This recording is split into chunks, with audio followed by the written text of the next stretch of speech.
Hello, everyone. There's some of us here from the HR team at RLB, and we wanted to speak with you today as you go through what COVID-19 has brought all of us. We know that there's lots of challenges, uncertainty, and stress related for you as a business owner, and we want to talk to you today about ways that we can help.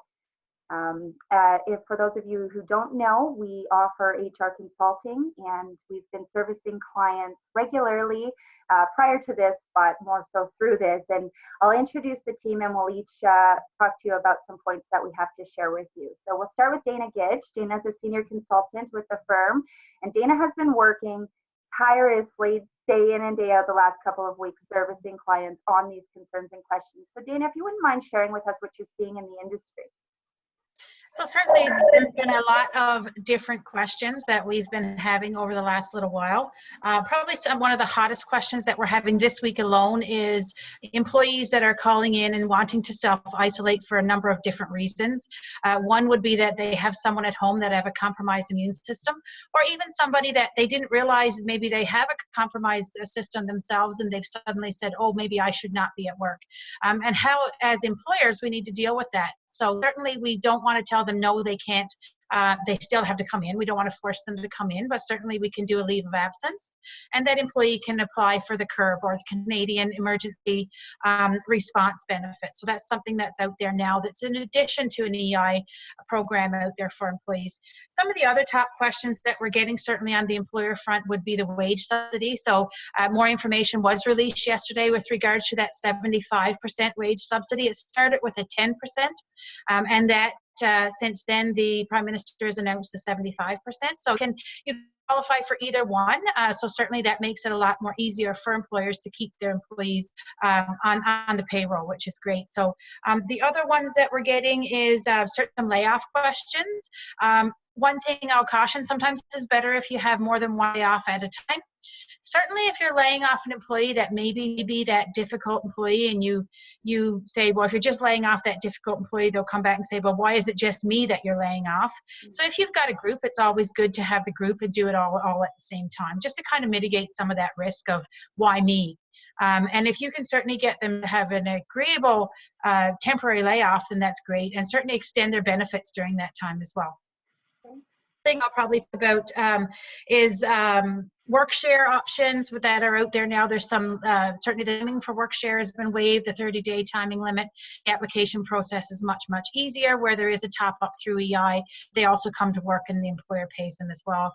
If you are in the fortunate condition that you can actually top up EI, and they're not working, but you can do a sub plan and top up, that's also another option for employers as well, to kind of keep employees their wages and their salaries they work for.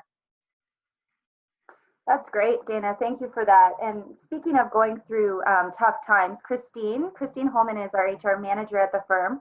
Would you mind sharing why we adapted to the remote workforce and decided to move our people investment programs to this new way of work instead of pausing them until we return back to normal, if you will, and why it's arguable that investing in people and training is maybe more critical during this time than ever?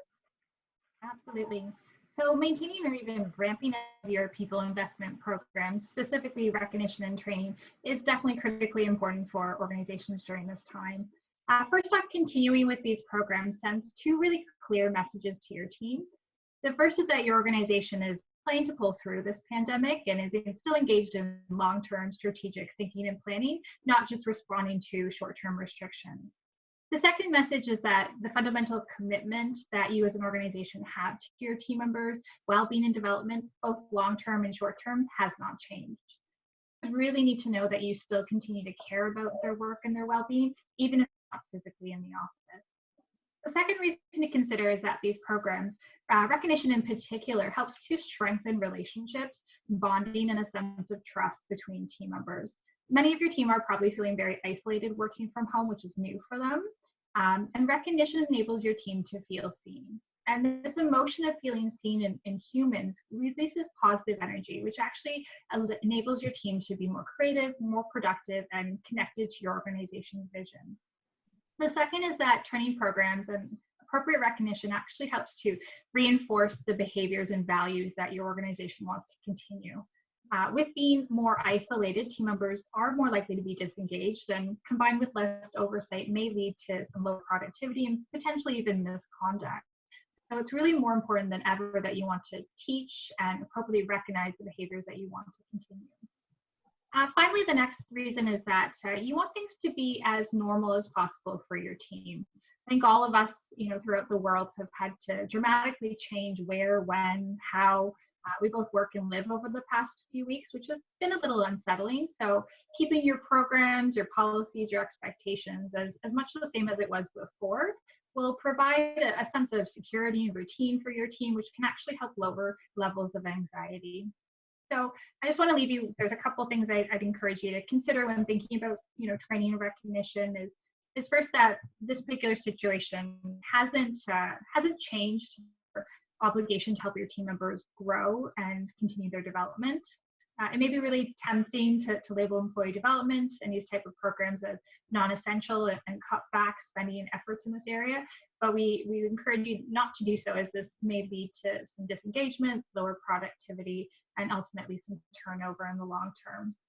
The last piece is that these type of training programs really need to be more deliberate when dealing with remote workforce. When you have a team who are physically in the office, informal appreciation and peer-to-peer training almost happens naturally.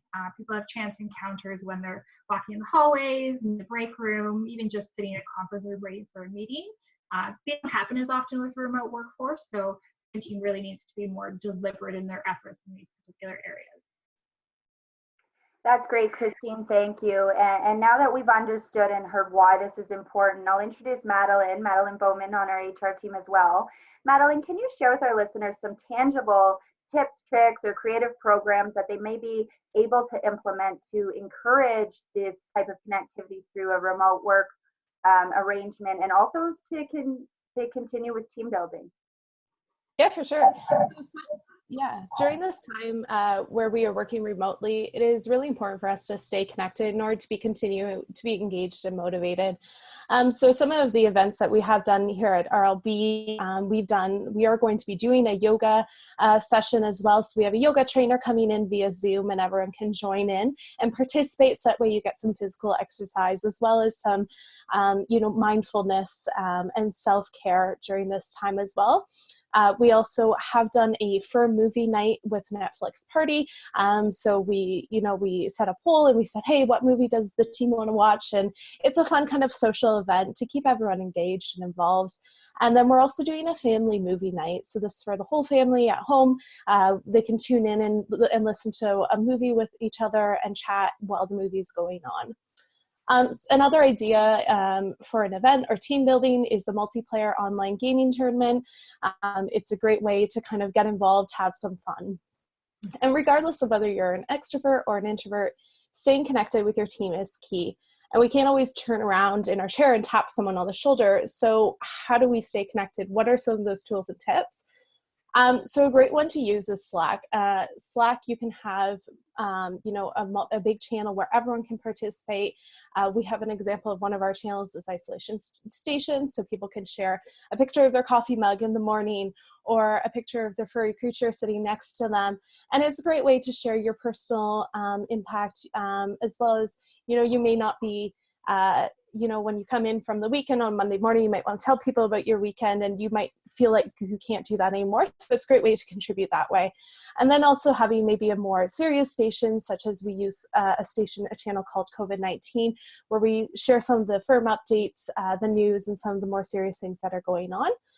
And with Slack, there's also instant messaging. So you can stay connected for those quick messages that may not require an email. You can also see someone's status, so whether they're in a meeting, away, or available. So it's a great way to stay connected. Another option is what we're using right now. So Zoom. Zoom is great for those video facial expressions. And if it's something maybe you can use for a weekly check-in, you can maybe do a lunch together, have a cook-off, or even have a little coffee break together to keep connected through those social interactions. Some other dynamic tools that you could use are things like Google Hangouts. There's a chat room in Zoom. You can also continue to use PowerPoint and sharing things and using that technology to do something special. And like Christine had mentioned, having some more of those casual conversations like you'd have at the coffee station can also keep up morale during this time.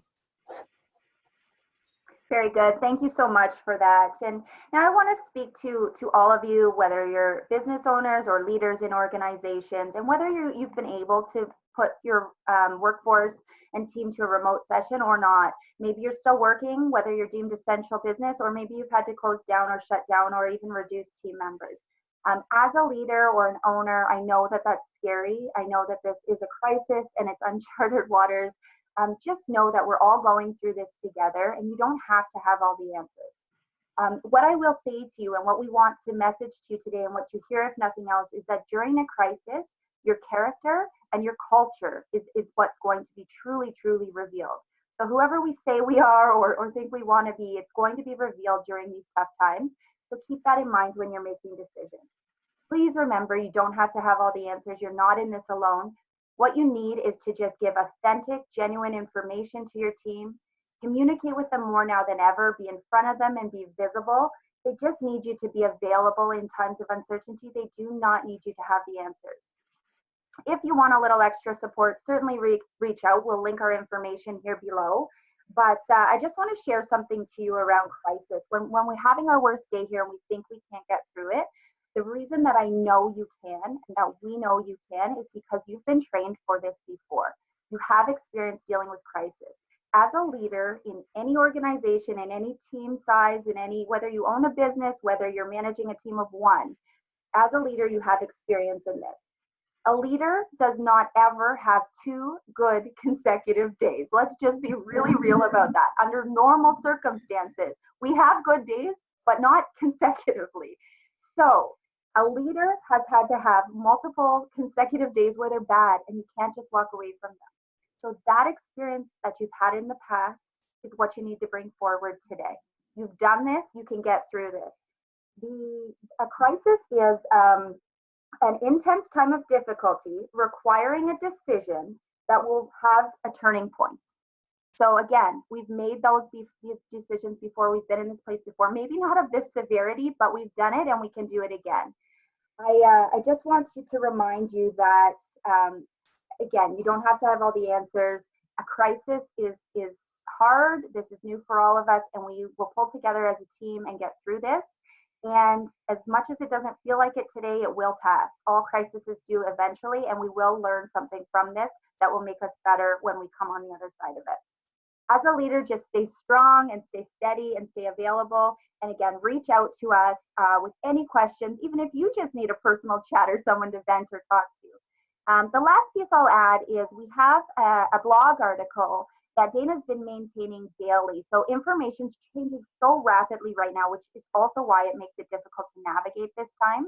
And what I will do is link it below as well. And you can click that link. It's a live link. And every time we make an update to it, which has been pretty much daily at this point, you can have the most updated information. And again, if there's questions as you try to interpret that information or want to decipher how it applies to you, please do reach out. Until then, we'll say thanks for listening, and we hope to talk to you all again soon. Take care.